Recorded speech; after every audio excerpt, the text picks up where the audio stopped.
I love camera bags, and I've been very lucky to test and review quite a lot of them. The Pro Sling camera bag here is my first bag from the British company Instinct, and while I do generally love it, I can really get picky with camera bag complaints, and those might not apply to everyone, so we're going to really dive deep into this and see just what I liked and what I disliked. Before we even hit the intro though, I will say that despite my complaints, I have really enjoyed using this bag over the past weeks. Stick around to see why.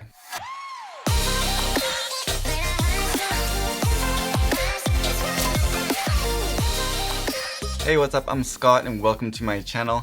If you're new here, please do consider subscribing for more no-nonsense tutorials and reviews. So this is a kind of hybrid shoulder/sling camera bag made especially for mirrorless users, but I've been using it with full frame Sony mirrorless cameras without much trouble. And overall, I'd give this bag an 8 out of 10. I think in a lot of areas it does a lot right though, and my ratings are totally dependent on the user, so let's just go through a handful of different categories and be sure to check the timeline below if you want to skip around. Watch any review for this bag or look it up online for 5 seconds and you'll see or hear the materials are amazing.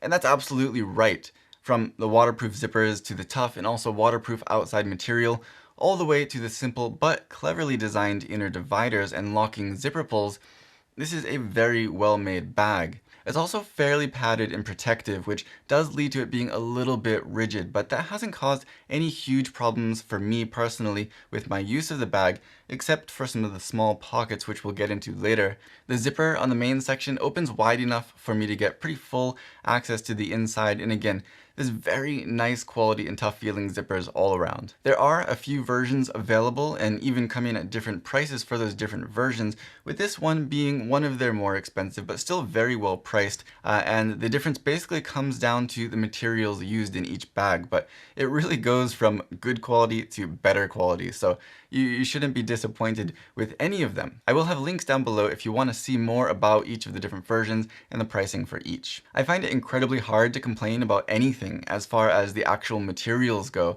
I mean, even the style on the outside and the usage of brighter colors on the inside to be able to see what's in there more clearly, I'll give it a pretty easy 10 out of 10 for materials or quality or whatever you like to call it.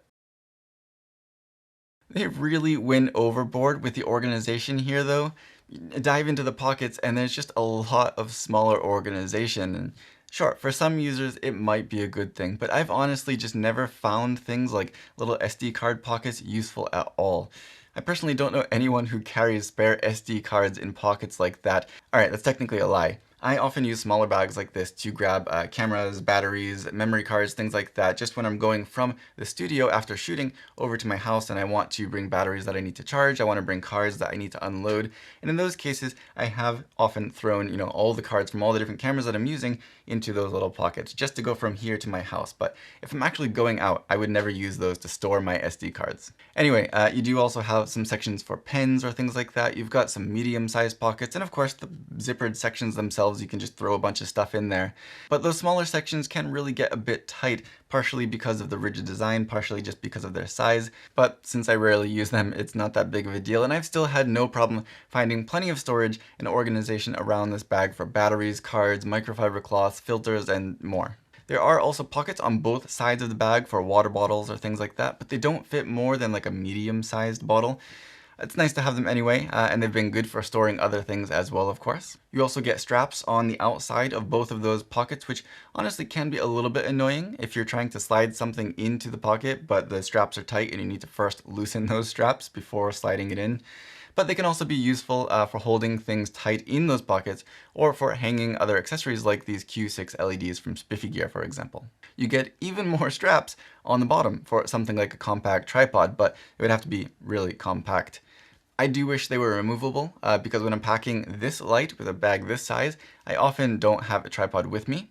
Maybe it's nice for carrying a small vlogging type of tripod, but either way, I always appreciate when straps are fully removable, and these are not. There's still more in this section, surprisingly. In the back of the bag, you'll find some straps tucked away that would let you use this like a fanny pack, and at least those are able to be tucked fully away, so it's close enough to being removable. And it's a good thing because I will never ever use this as a fanny pack. Maybe that's just me, but Bottom line, I will commend them for giving you tons of options for organization. And just to recap here, you have a zippered pocket with a lot of additional organization inside on both the front and the inside of the bag. You do get 2 side pockets on the outside of the bag, plus little straps there to attach other stuff. You get straps underneath for a tripod, and that's not to mention the space for a tablet inside the bag in those fanny pack straps which are tucked away. That's more than I've seen on many full-size backpacks, and maybe my complaints about those pockets being small and tight are just because I'm a full-frame user, and they'll probably loosen up over time too. I think that a well-made protective bag is more important in most cases anyway, and this is definitely killer in that way. The inner dividers of this bag were also designed pretty well. They have Velcro on the bottom half that will stick to the bag, and the top half can flap over if you want to use it, for example, to have a tight fit around the lens, but then a wider area for the camera body above, but still be able to use that space on either side of the lens. Plus they have little pockets in them, which is actually really great for storing something like a lens cap when you take it off your lens as you take it out of the bag. This is something that I've seen maybe once before, and I really like adding that little extra feature on the inner dividers. So considering all of that, for design, I'd go with probably around a 7 or 8 out of 10. I guess I'm doing a rating system today. There is one aspect of design and materials that I want to assess separately, and that's the strap. The strap is obviously a very important part of the camera bag. The strap should be sized appropriately, which I think that this one is more or less. It's not too big, but it's also not too small. The strap should of course be comfortable, which again, I think basically this one is. It more or less has enough padding for the amount of weight that most people will usually be carrying in a bag this size, and there are also length adjustments on both sides of that padded section, meaning that it's not hard to make sure that it's always centered on your shoulder when you're wearing it. And you can also make adjustments easily while wearing it because those are in front and in back. Those length adjustments are also really easy and smooth, but it also doesn't slip looser accidentally when you don't want it to. But that's not where it ends. It should of course also be secure on your shoulder, and especially in a shoulder bag style bag, that's important. And also for me, it should be quick and easy to just grab and put the bag on in seconds. And these areas are where it falls flat for me. There's absolutely no grip under the shoulder pad. As a sling, whatever, maybe that's okay, but this is also meant to be used as a shoulder bag, and no grip is a no-go for me. Thanks to its size and weight, it doesn't slide off too much like a larger shoulder bag might, but still, it's definitely not secure on there. Even just a little grippiness under here would have been appreciated. If you want it to slide around easily as a sling, then they could have designed the strap so that way it flips over and has both a smooth side and a grippy side for both types of use. Again, it's not that the materials are bad, I just want something a little bit grippy underneath. And speaking of flipping it over to the other side, that's my other complaint. I personally hate when shoulder bag straps don't spin freely at the connection. Almost 100% of the time when you pick this up, the strap will be twisted. And once you've put it on, you then have to adjust the whole strap if it is twisted. But freely spinning strap connections would let you just spin the bottoms after you put it on to fix it.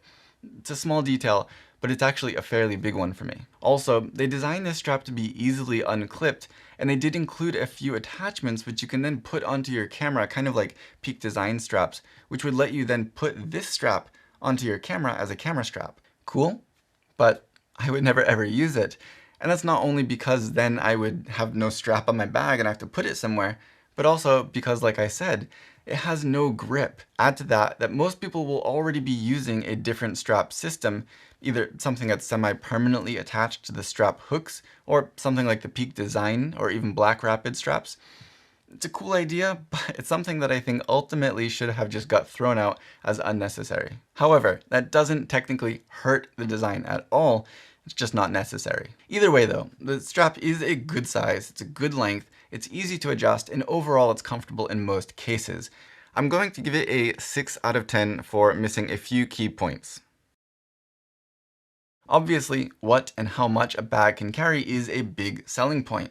One of the first things most people consider besides price. Well, this actually fits more than you'd think. Like I said, I'm a full frame camera user, so let's just see what I can personally fit into here.